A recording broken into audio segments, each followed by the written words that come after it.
Screen Gems, a subsidiary of Columbia Pictures, was formed in 1939, initially to release animated cartoons. For decades, its name was presented as if carved from marble alongside the Columbia Torch Lady. This title treatment followed every Screen Gems production, seemingly without incident.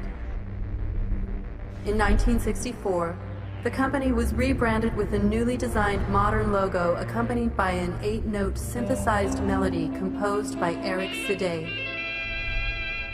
This pairing caused widespread fear and unease in an entire generation of TV-watching children. To this day, it's known as the S from Hell.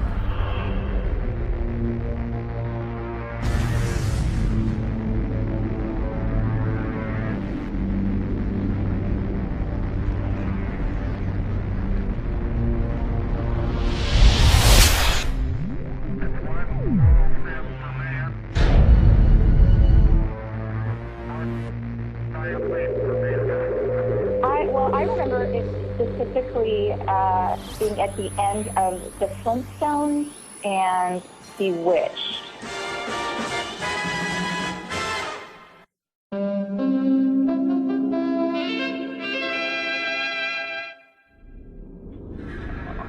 People have different names for it. They also call it the personification of all things evil. And of course, the S from Hell.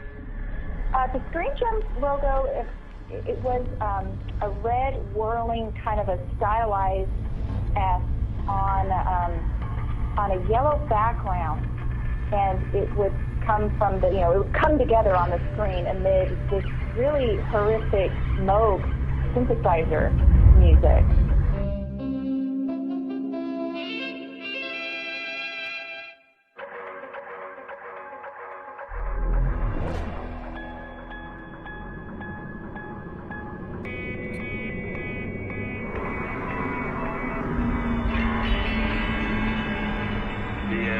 Screen Gems logo on the screen, comes on with two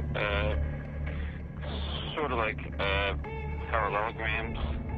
One is at the top of the screen, and that's like the smaller one, and then there's a large one at the bottom of the screen, and then gradually they come toward each other, and the small one on top gets larger, and the bigger one on the bottom gets smaller. And then as they come near each other, they wrap around a small spot or dot that kind of comes up in the middle of the screen. And then as all that's happening, the word Screen Gems kind of come forward on the lower half of the screen. And it almost looks like one of those radiation warning signs that you would see posted on fallout shelters. I'm not sure I made that connection when I was 5, but that's kind of what it looks like. The music was music of nightmares.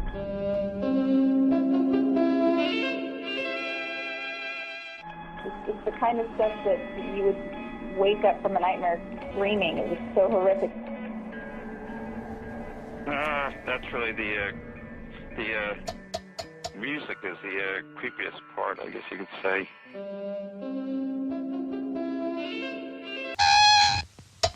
It was this distorted, staticky, poppy, synthesized Moog music. It was unearthly. Charlie, you're a nut. Let me look.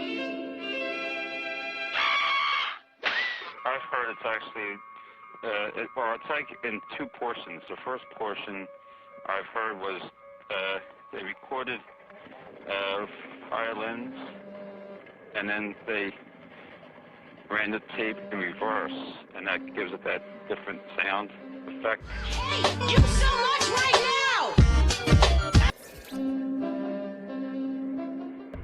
And then the second half, it's like two tones. I think that's the synthesizer kind of like cranked up. I'll tell you what really got me and a lot of other kids, that end, right there, the end, very hard.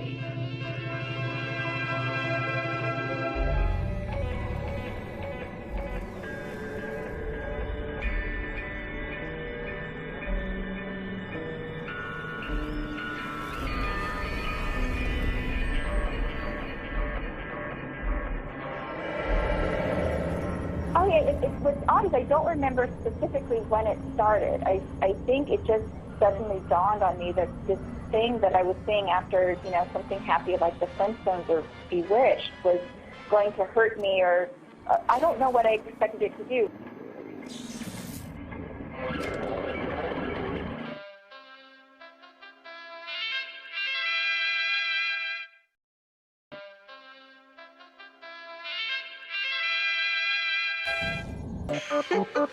I think this whole thing is a big joke. I mean, look at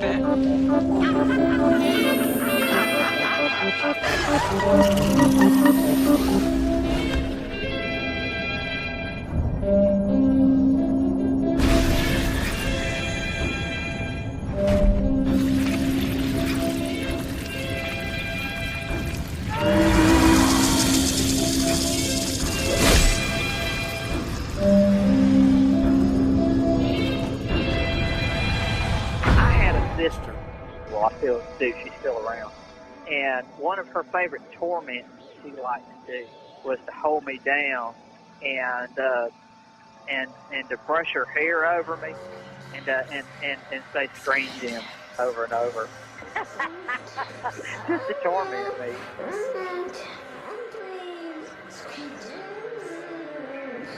This looks like a little spot that grows out of the middle of the screen. It looks like it's being attacked by the two parallelograms because they kind of wrap around it, kind of like enclosing it.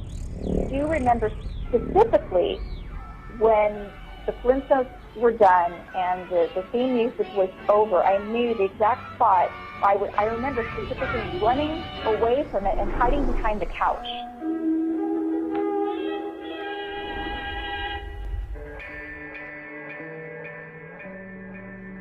I remember, and again, this is, hazy, I was 5 or 6, but I remember the Screen Gems logo coming to me in a dream and just in my face. But it was, in my dream, it was blue. I don't know why it changed color in my dream. Maybe my brain was trying to protect me a little bit from this image. But yeah, it was after me.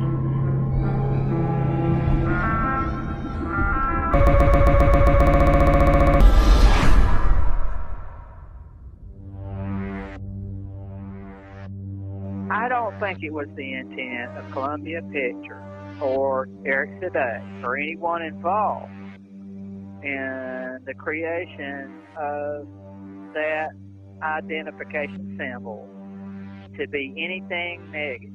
Because, let's face it, credits at the end of a television program are more for the industry than for the viewer.